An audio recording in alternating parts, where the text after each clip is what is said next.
静岡県の浜松市にあるスズキ浜松本社に併設されている歴史館を訪問した。東名高速浜松インターより約30分の位置にある落ち着いた街並みを通り、突如として出現したスズキ本社。お世辞にも新しい建物とは言えないが、高品質でリーズナブルな車が生まれる一因になっているかと思うと納得だ。本社にビタ付けしたところ、警備員の方が親切に歴史館駐車場の場所を教えてくれた。安全運転でと釘を刺されたあたりから、さすが自動車メーカーの対応だなと思わされた。到着するとまず受付で事前予約を電話とウェブのどちらで取ったか確認される。私はウェブで予約していたため、その旨伝え、予約確認で届いたメールを見せたところ、スムーズに受付が終わった。展示のフロアは3階に分かれている。まずは1階、会議室のような普通の空間に雑然とバイクと車が並べられている。推奨の見学所要時間が1時間30分に設定されているようだが、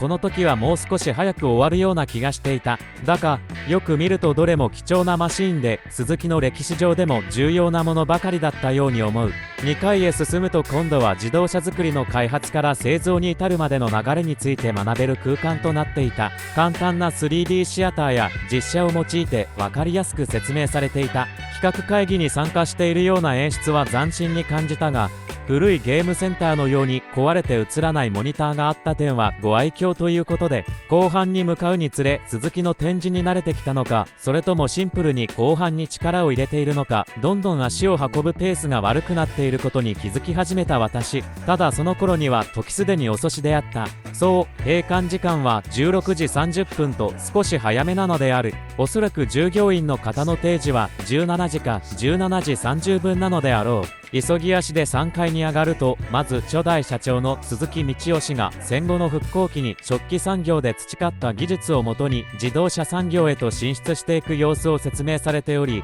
気づいたらまた聞き入ってしまっていた。慌てつつ目線を上げると、マイカー時代の訪れとともに多様化した需要に応えて生み出された二輪や四輪車が多数展示されていた。そう、私が見たかったのはこのコーナーなのである。私が好きなのは車の開発製造の流れやスズキの歴史ではなく、出来上がった車やバイクなのである。流れ始めた蛍の光を横目に、落ち着け落ち着けと心の中で叫びながら慌てて辺りを見回す私。ただ撮影の時系列がぐちゃぐちゃになっているところからも、この時の心理状態は容易に想像がつくと思う。旧車と呼ばれる類のものからレトロな部類に入るものまで多種多様な展示がなされている。そう、1回の展示より力が込められているように思う。おそらくこの歴史館を整備するにあたり関わった方は、レースに従事していた方より市販車に思い入れが強かった方なのだろう。掃除用具を持った従業員の方まで登場したため、もうさすがにタイムアップである。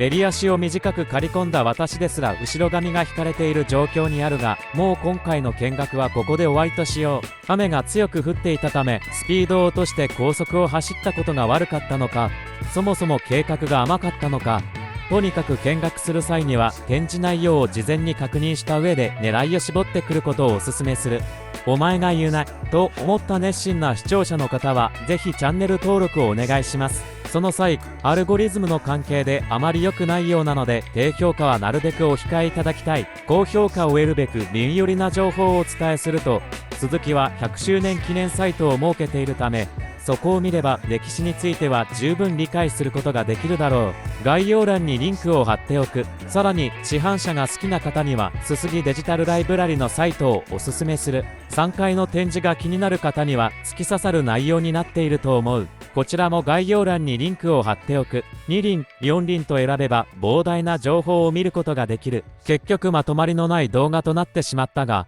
今後も車やバイク関係の動画を投稿していこうと思うので、良ければ高評価とチャンネル登録をお願いします。